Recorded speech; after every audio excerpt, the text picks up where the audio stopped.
Buenas noches, mi nombre es Ana Karen y hoy vamos a analizar algunos temas de nuestro libro llamado Teorías Contemporáneas del Desarrollo Económico.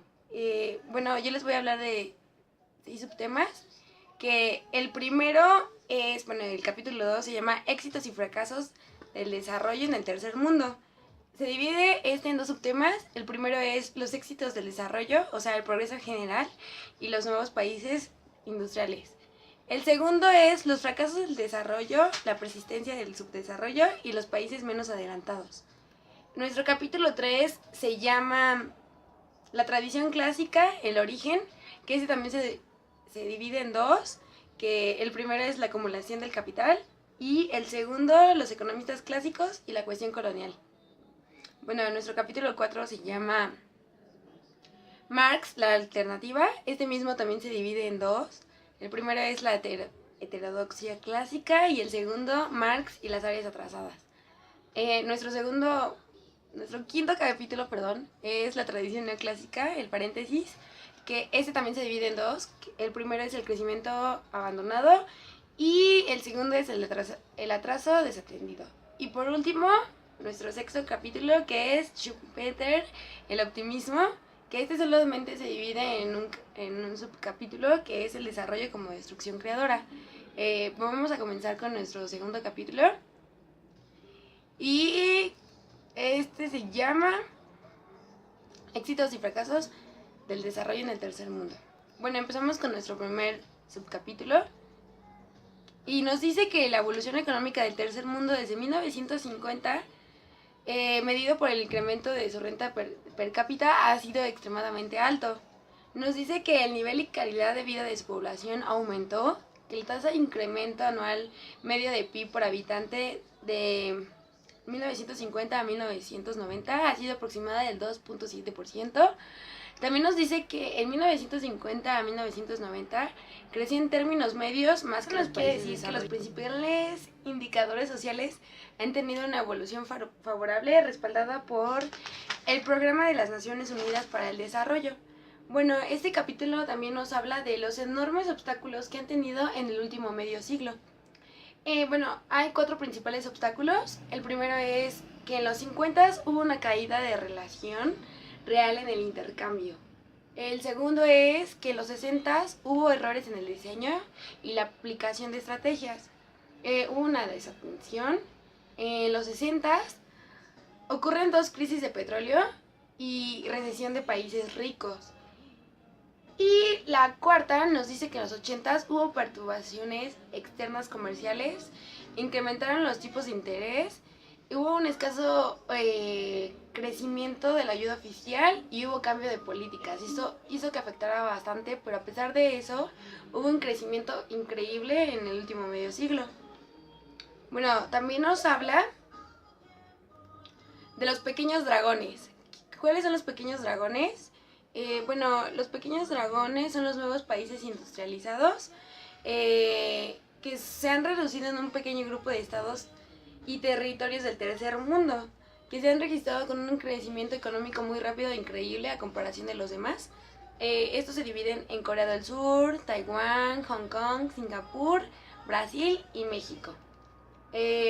Los pequeños dragones, los NPI, que son los nuevos países industriales, son exportadores permanentes, en particular de productos manufactureros que disponen de un Producto Nacional Bruto per cápita notablemente alto.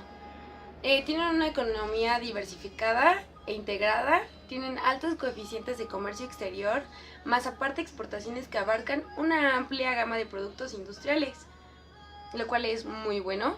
Pero existen ciertas diferencias entre los dragones de Asia y los dragones latinoamericanos. ¿Cuáles son esas diferencias? Pues es la agricultura política política tecnológica, el aprendizaje de técnicas extranjeras de producción, lo cual tiene muchísimo que ver, y un uso de préstamos exteriores. Pero aún así, después de todas esas diferencias, tenemos que es muy amplio su mercado interior y su abundante disponibilidad de recursos en capital humano, lo cual es muy bueno. Después, esta es la primera parte y después se divide en el segundo subtema, que es los fracasos del desarrollo, la persistencia del subdesarrollo y los países menos adelantados. Bueno, estos tienen privaciones del desarrollo humano. Bueno, voy a mencionar algunas características. Por ejemplo, que hay 14.000 millones de niños que mueren antes de cumplir 5 años. Otro sería que hay 1.300 millones de personas que no tienen acceso a agua potable, ¿no? O sea, es muy difícil que la puedan conseguir. Hay 1.500 millones de personas que carecen de servicios de salud. Hay 1.000 millones de seres humanos que padecen hambre en absoluto, o sea que no tienen nada. Hay 1.300 millones de personas que viven en pobreza absoluta y entre otros, o sea, existen súper más. También nos habla de 3 aspectos muy importantes por lo que ha fracasado el tercer mundo, ¿no? En cuestiones muy particulares. Existen 3 muy importantes. La primera es la distribución de la renta, lo cual se ha hecho más desigual en el tercer mundo. Están las oportunidades de empleo, lo cual nos dice que ha sido sustancialmente inferior al de la población total y sobre todo urbana de la producción general de la manufacturera. Y la 3, que es número absoluto de personas que viven por debajo de umbral en pobreza absoluta. Existen los países menos adelantados, que estos están conformados por 48 países, teniendo una población conjunta que ronda los 560 millones de habitantes. Y esos, o sea, los países menos adelantados, son el grupo de naciones más pobres del planeta y constituyen lo que podría llamarse el cuarto mundo de la economía mundial. Bueno, estos carecen de pobreza extrema, alta incidencia del analfabetismo, baja proporción del sector manufacturero, caída de la producción agrícola y más aparte la caída de producción agrícola que se conjunta con la de alimentos per cápita. Algunos de los factores para tan desfavorable evolución son, por ejemplo, la insuficiencia y falta de adecuación de la ayuda extranjera, la cual sería súper importante, la caída de la relación de intercambio, la creciente marginación del comercio mundial y, o sea, la incidencia desigual y la súper más importante es la ilimitada de los programas de los ajustes del Banco Mundial. Bueno, aquí es en términos muy generales de lo que trata el capítulo 2 y sus temas. Y vamos a entrar con el capítulo 3, que se llama La tradición clásica, el origen. Este también se divide en 2 subtemas. Empezamos con una pequeña introducción que nos dice que los economistas clásicos del siglo XVIII y principios del siglo XIX se preocuparon por el análisis del crecimiento a largo plazo, sus causas, sus consecuencias y sus perspectivas. Pero aquí existe un paréntesis que vienen siendo los neoclásicos, el cual estaban súper interesados en el desplazo del interés hacia las cuestiones de equilibrios, ¿no? También se preocupó mucho por la inestabilidad a corto plazo de las economías ya desarrolladas. Bueno, ya comenzamos con nuestro primer subtema, que es la acumulación de capital. Aquí hay tres principales clásicos que vendrían siendo Adam Smith, Malthus y David Ricardo. Bueno, ¿qué nos dice Smith? Smith considera que el crecimiento demográfico, la expansión geográfica y la demanda de la agricultura desembocaban en una ampliación de mercado. También nos dice que fomenta la división del trabajo, lo que repercute en un aumento de la productividad de la mano de obra. También nos dice que existen 2 fases. La primera fase, bueno, se basa en la división de trabajo agrícola y la mejora en técnicas agronómicas y estos generan un excedente. Parte de ese excedente es empleado por los núcleos urbanos, que esto nos dice que hay una sustitución de importaciones, lo cual genera la segunda fase.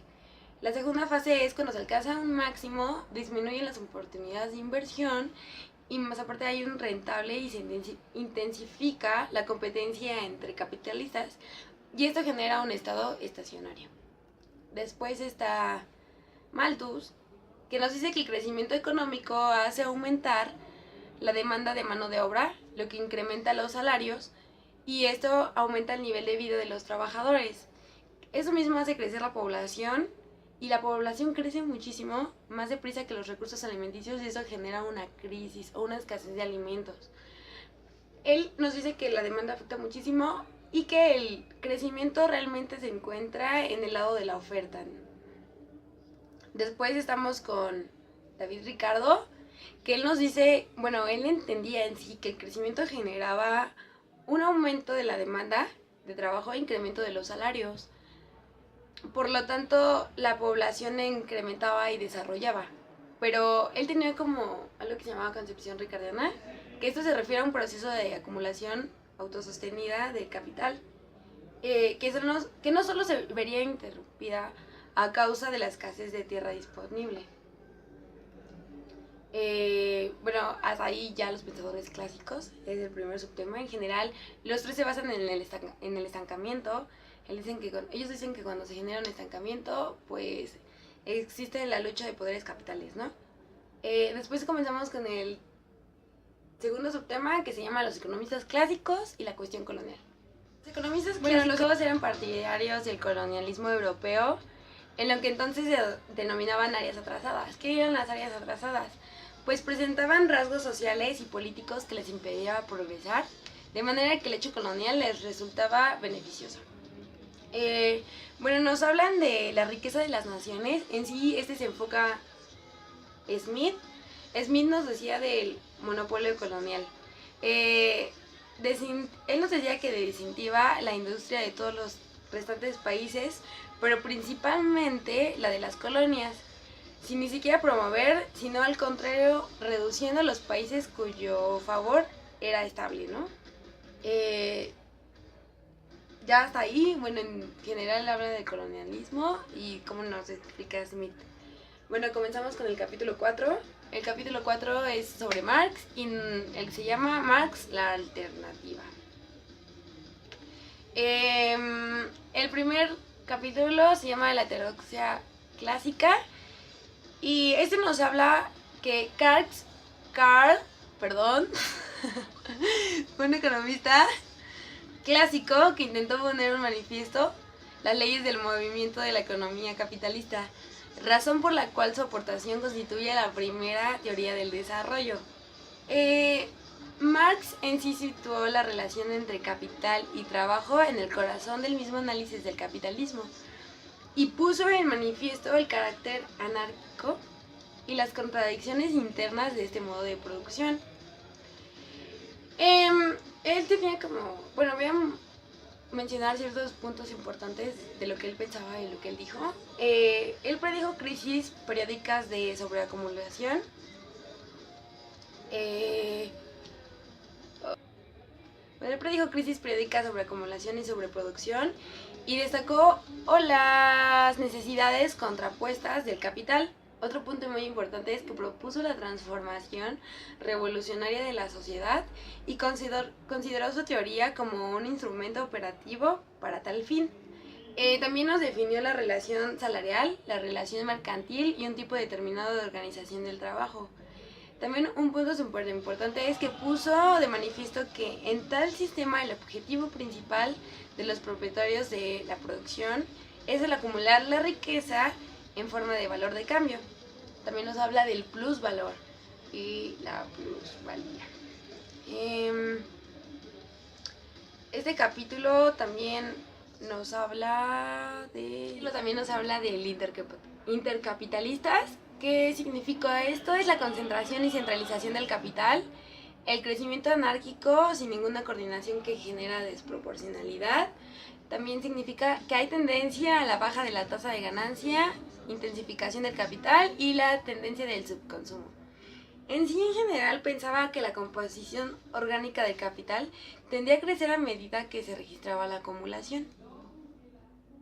Él también nos hablaba de la dinámica del capitalismo, que existen dos riesgos. Es el aumento de empleo hasta la plena utilización de los recursos humanos disponibles, que esto provoca un crecimiento de salarios. Y un segundo punto que es, si se contiene el crecimiento de los salarios para mantener el nivel de beneficios, el resultado es una crisis. Ahí se termina el primer subtema. y empezamos con el segundo subtema, que es Marx y las áreas atrasadas. Bueno, él mencionaba ciertas etapas, pero tenía una opinión globalmente positiva de colonialismo. Él entendía que este era necesario tanto para la aparición y el desarrollo del capitalismo en Europa, para superar las tendencias de estancamiento de la sociedad. Marx aborrecía la opresión colonial de los puestos de las áreas atrasadas, así como la hipocresía en su justificación, y él decía que el colonialismo estaba en un paso fundamental positivo. Marx en sí se apartó del análisis de Ricardo. Durante este periodo Marx presentó un enfoque dual sobre el colonialismo. Marx en sí modificó sustancialmente su análisis del hecho colonial, así como su valoración de algunas formas de precapitalismo, ¿no? También comenzó igualmente a percibir la singularidad del capitalismo atrasado como producto histórico colonial. Y por último empezó a reconsiderar su opinión sobre las sociedades precapitalistas. Ya hasta ahí terminamos nuestro tema de Marx y comenzamos con nuestro tema 5, que es la tradición neoclásica, el paréntesis, ¿no? Nuestro primer subtema se llama el crecimiento abandonado. Este nos decía que desde la revolución marginalista hasta la aparición del keynesianismo transcurrió un periodo largo de hegemonía del pensamiento neoclásico en economía. Miel nos decía que solo en los países atrasados del mundo el incremento de la producción sigue siendo un asunto importante, lo cual es importante destacar, ya que en los países más adelantados casi no ocurre. Nos dicen los neoclásicos más bien sustituyeron la teoría clásica del valor-trabajo por una nueva aproximación subjetiva del valor basada en utilidad y en escasez. El interés de Smith, Ricardo o Marx fue reemplazado también por el análisis de sus interrelaciones de las distintas partes de la economía en un momento determinado.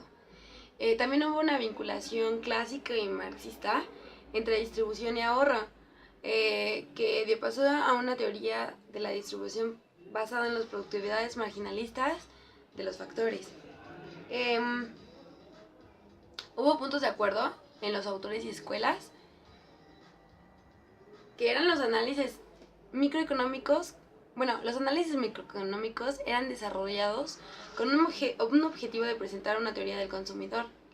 También hubo un análisis marginalista que permitió defender planteamientos sencillos, expresivos y susceptibles de ser modelizados. Un libre juego de las fuerzas de oferta y demanda. Hubo una tradición neoclásica que esta se basó en el abandono de la preocupación clásica y marxista por el crecimiento. Hubo un análisis estrictamente microeconómico basado en el individualismo metodológico. Hubo una teoría de la distribución basada en las productividades marginales y una aceptación de la ley de Say, que implica desatender las políticas de la demanda, ¿no? Terminamos ahí el primer subtema, comenzamos con el segundo, que es el retraso desatendido, que más bien está muy basado en Marshall. Y Marshall trató de reconciliar las tradiciones clásicas y neoclásicas para distinguir la síntesis neoclásica y keynesiana, que se refirió de países atrasados a los nuevos, ¿no? El mismo Marshall destacó por adelantar argumentos que luego serían moneda común en la economía del desarrollo. Y ya, es todo. Después comenzamos con nuestro último capítulo, que es de Schumpeter, el optimismo. Schumpeter aquí ya no habla de tecnología, solo habla de la teoría del desarrollo, ¿no? El último capítulo que tiene es el desarrollo como destrucción creadora. Schumpeter fue una rara avis del pensamiento económico y político de en sus tiempos. Intentó luego apartarse del análisis neoclásico, rechazando igualmente el planteamiento clásico. Distinguió entre crecimiento y desarrollo económico, entendiendo por el primero como un proceso gradual de expansión de la producción con productos de técnicas constantes. Schumpeter definía el desarrollo económico como el producto de la movilización de los factores existentes para nuevos usos, y ya no como el resultado de la acumulación incremental de un nuevo capital. Nos habla sobre su teoría del desarrollo económico, el cual estaba basado en es un desarrollo que consiste primariamente en el empleo en forma distinta de los recursos existentes, que se basa en hacer cosas nuevas con ellas. Schumpeter rompió la tradición neoclásica en 3 aspectos. El primero es el desarrollo, que ya no es concebido como un proceso gradual y armónico, ¿no? Sino como un fenómeno a saltos en el que ya no hay como descontinuidades y problemillas así. El segundo es que criticó la tesis de la soberanía al consumidor al extender de los cambios en las preferencias de los demandantes provocados. Y la tercera, que es que explicó que la guía del comportamiento en la maximización de los beneficios, y acabamos nuestros 6 capítulos que teníamos que comprender hoy y muchas gracias.